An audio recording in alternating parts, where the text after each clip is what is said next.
Organisé par l'éditeur All the Anime, le Paris Loves Anime est un événement proposant de découvrir un film d'animation japonais en exclusivité ou en avant-première au Grand Rex à Paris.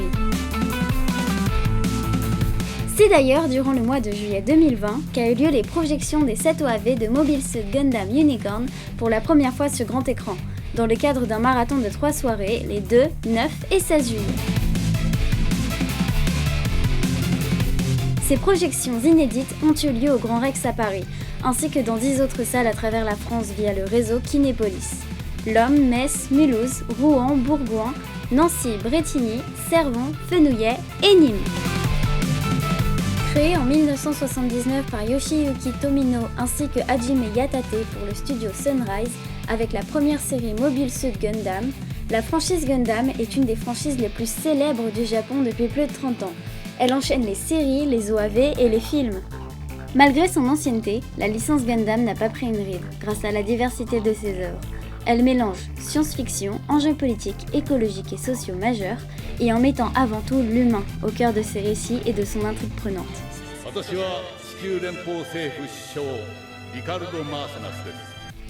Dans Gundam, nous avons du combat impressionnant, mais toujours dans un contexte bien précis.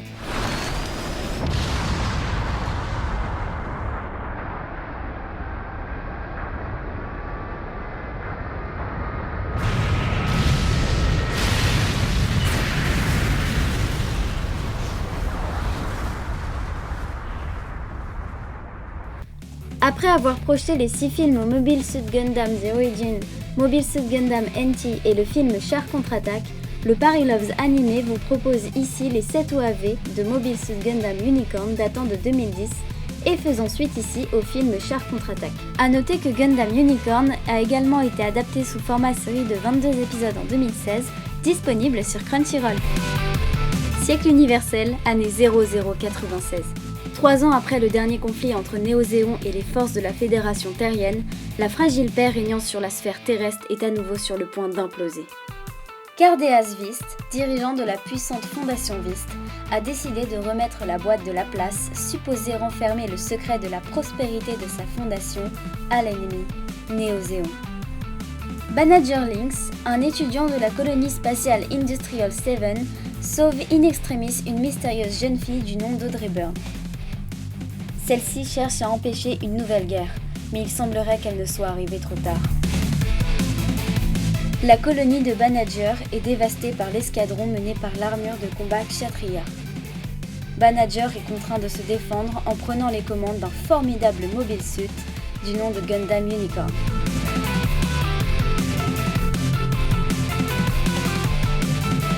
Je connais Gundam depuis très longtemps, depuis les années 94-95. Je connaissais la saga Gundam avant et c'est toujours un plaisir de voir les 7 OAV de Unicorn.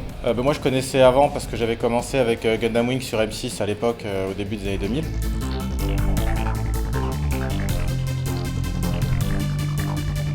C'était sympa parce qu'au moins on est plus attentif et plus concentré que c'était dans mon salon. On est plus dedans et il y a une vraie ambiance quoi, mais surtout sonore. Niveau son surtout, c'est là que c'est le plus marquant parce qu'on est vraiment beaucoup plus sapé dans l'univers.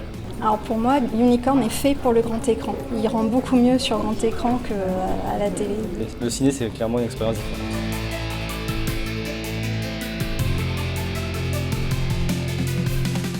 J'essaie de le vendre à droite, à gauche, parce qu'en fait, ce que j'aime bien, c'est le principe, il n'y a pas de méchant, il n'y a pas de gentil, c'est selon le camp, ça explique comment se déclenche une guerre. Et ça va bien avec les thèmes actuels, avec les sujets actuels.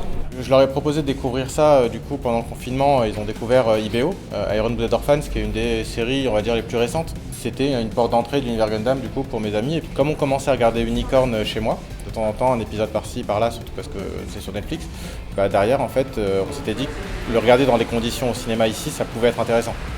Donc on s'est motivé à venir aujourd'hui. Oui, parce que c'est une série qui se veut très moderne, même si aujourd'hui elle fête ses 40 ans. Elle se veut quand même très moderne et profonde, notamment sur les thèmes qu'elle aborde avec le non-manichéisme de la guerre, parce que c'est pas un film de robot, c'est un film de guerre.